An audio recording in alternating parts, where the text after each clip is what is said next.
ہے والذین یکنزون الذهب والفضة ولا ينفقونها فی سبیل اللہ فبشرهم بعذاب علیم، کہ اور جو لوگ مال و دولت کو، سونا چاندی کو جمع کرتے رہتے ہیں اور اللہ کی راہ میں خرچ نہیں کرتے، تو پھر ان کے لیے روز قیامت میں بڑا ہی دردناک عذاب اللہ نے تیار کر رکھا ہے۔ اور وہ ایسا دردناک عذاب ہے جو نار جہنم کی سب سے چھوٹا جو عذاب ہے، میرے آقا و مولا احمد مجتبیٰ بیان فرماتے ہیں، امام بخاری رحمۃ اللہ علیہ صحیح ستہ کی حدیث مبارکہ ہے، آقا فرماتے ہیں کہ نار جہنم کا سب سے چھوٹا عذاب یہ ہے کہ اللہ تعالیٰ نار جہنم سے بنی ہوئی جوتیاں اس کو پہنائے گا، نار جہنم سے بنی ہوئی جوتیوں کو اللہ پہنائے گا، اور اس کی وجہ سے اس کا دماغ پگھل کر اس کے کان سے، اس کے ناک سے باہر آتا رہے گا۔ یہ سب سے چھوٹا عذاب ہے نار جہنم کا۔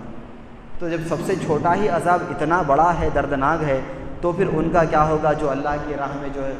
خرچ کرنے کے لیے پیچھے ہٹتے ہیں یا غور و فکر نہیں کرتے۔ ہم تو چاہتے ہیں کہ میرے مولا جو تیرے بندے اس معاملے سے، اس مسئلے مسائل سے دور ہیں، جو تیرے راہ میں خرچ کرنا نہیں چاہتے، یہ بھی نہیں چاہتے کہ وہ تو نے کیا فرمایا اس کو سمجھنا بھی نہیں چاہتے، تو کیا فرمایا غور کرنا بھی نہیں چاہتے میرے مولا۔ جب بندہ بالغ ہو جاتا ہے، جب بالغ ہونے کے بعد اگر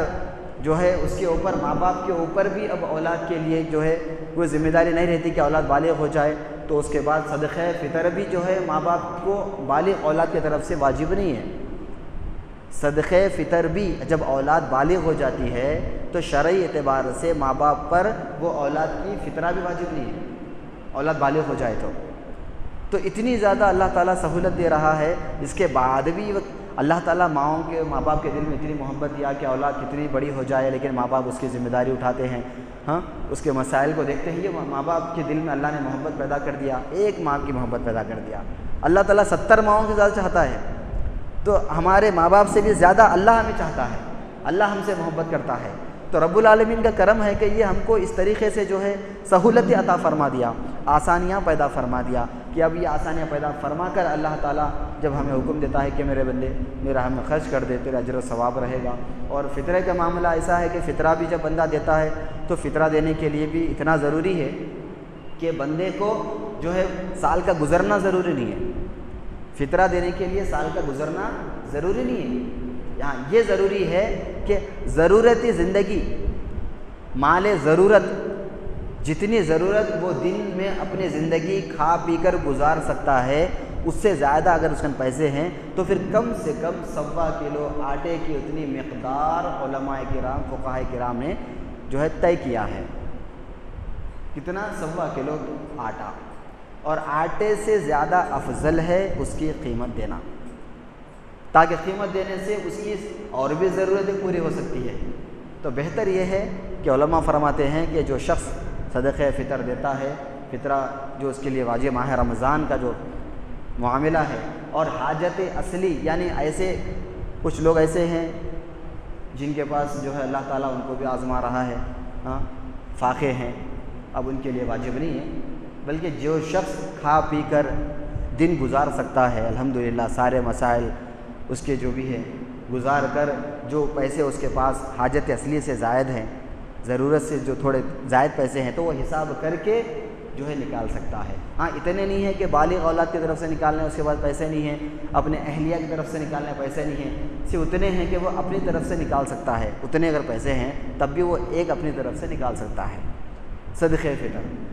اللہ نے اتنا دیا ہے کہ آپ اپنی آل اولاد کا بھی نکال سکتے ہیں، اہلیہ کا بھی نکال سکتے ہیں، اور اتنا ہی نہیں بلکہ اور زیادہ اس میں اضافہ کر کے اللہ کے برگزیدہ بندوں میں اللہ کی رضا کے لیے دے سکتے ہیں، تو پھر اس میں کوئی چھوٹ نہیں ہے، تو پھر اللہ کے بارگاہ میں آپ کا اور بڑا مقام ہو جائے گا، قرب الہی میں آپ کا سب سے اونچا مقام ہو جائے گا۔ لیکن کم سے کم تر اللہ نے یہ فرمایا کہ جس کے اوپر جو ہے حاجت اصلی سے زائد مال ہے، وہ شخص جو ہے صدقہ فطر 1.25 کلو آٹے کے برابر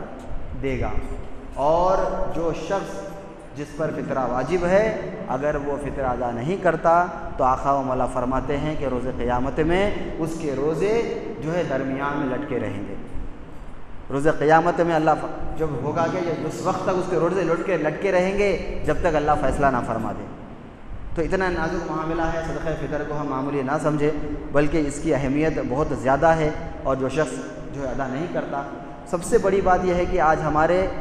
نوجوان نسلوں بھی کو یہ نہیں معلوم کہ زکوٰۃ کیا چیز ہے۔ ہمارا نوجوان بچہ جو ہے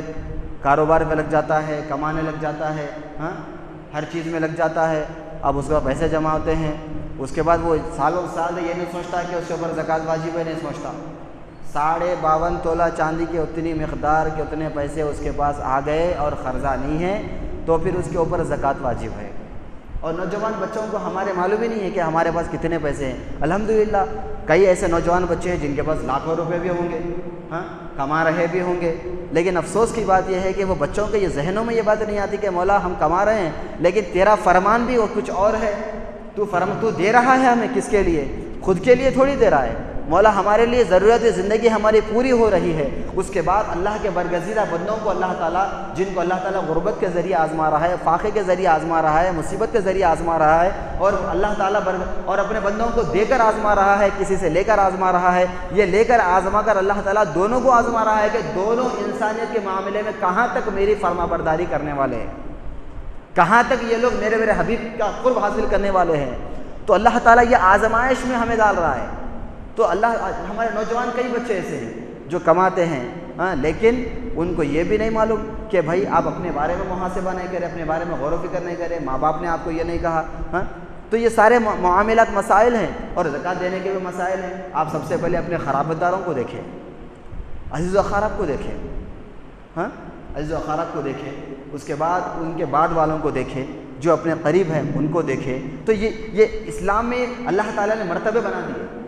کہ ایسا نہیں ہے کہ آپ سب کچھ چھوڑ کے جو ہے 100 کلومیٹر دور جا کے دے رہے ہیں۔ پہلے اپنے خرابت داروں سے شروع کرنا ہے، اپنے لوگوں سے، اپنے جو قریب ہے، جن کا آپ کے ساتھ اٹھنا بیٹھنا ملنا جلنا محبت خلوص ہے، اس میں کتنے ایسے ضرورت مند ہیں جو آپ سے پوچھنے شرم کرتے ہیں، پوچھنا نہیں چاہتے آپ سے، اتنا ان کو تکلیف ہوتی ہے، یا وہ لوگ اپنی عزت کے اتنے پاسبان ہیں کہ وہ اپنے آپ کو شرمندہ بھی نہیں کرنا چاہتے۔ تو ایسے بندوں کو، اللہ کے ایسے برگزیدہ بندوں کو تلاش کریں، غور و فکر کریں، ان کے معاملات میں غور کریں کہ میرے مولا میرا جو معاملہ ہے تیرے فرمان کے مطابق جو نے تو کہا اس کو میں صحیح مقام پر صحیح جگہ پر پیش کروں۔ تو یہ مرتبے ہیں، ہم یہ نہیں کہتے کسی کو محروم کریں، لیکن اللہ تعالیٰ نے مرتبے بنا دیے۔ اب ایسا نہیں ہے آپ گھر میں ماں باپ بیوی بچے بھوکے ہیں، آپ دوسروں کو جو ہے کھلاتے پھر رہے ہیں، یہ بھی ہماری نادانی ہے، ایسا بھی نہیں کرنا ہے۔ ہاں گھر میں ماں باپ کا حق ادا نہیں ہو رہا، بیوی بچوں کا حق ادا نہیں ہو رہا، اور آپ جو ہے باہر جا کے سب کا حق ادا کر لیتے پھر رہے ہیں۔ بڑی شرم والی بات ہے، افسوس والی بات ہے کہ حقوق العباد میں سب سے پہلے اپنے اہل و عیال عزیز و اقارب سے آپ حقوق العباد کا معاملہ پیش کریں، اس کے بعد آپ آگے بڑھیں۔ تو یہ سارا معاملہ ہے، اللہ نے آپ کو اتنا دیا کہ سب کو دینے کے بعد بھی آپ کا ختم نہیں ہو رہا، تو آپ جو ہے